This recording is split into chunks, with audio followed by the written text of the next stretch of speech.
Parlons d'autre chose. Dans ce journal, la paix et le calme doivent régner dans le village Betarangongo, dans l'arrondissement de Ngaoundal.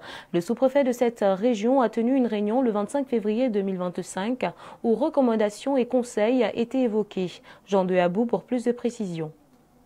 Voici les résolutions prises par l'autorité administrative lors de la réunion de mise au point sur la situation conflictuelle au village Betara Ngongo. Le sous-préfet de l'arrondissement de Ngaoundal donne les recommandations de l'administration. Nous avons été instruits, n'est-ce pas, de réunir ce jour l'ensemble des chefs traditionnels à l'effet de porter le message du vivre ensemble et de la paix sociale, que ceux-ci devront promouvoir chacun en ce qui le concerne dans son unité de commandement traditionnel.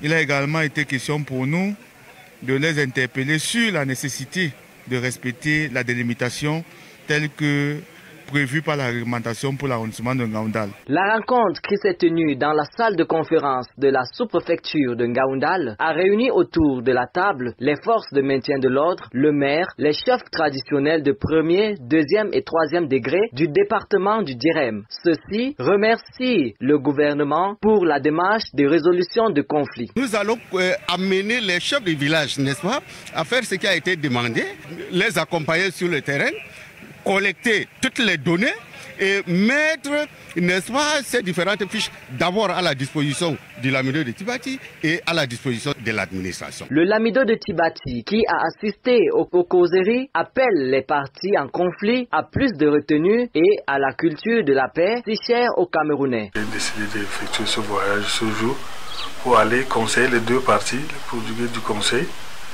Il faut qu'ils sachent que sans la paix, on ne peut rien faire. Il n'y a pas comme vivre ensemble.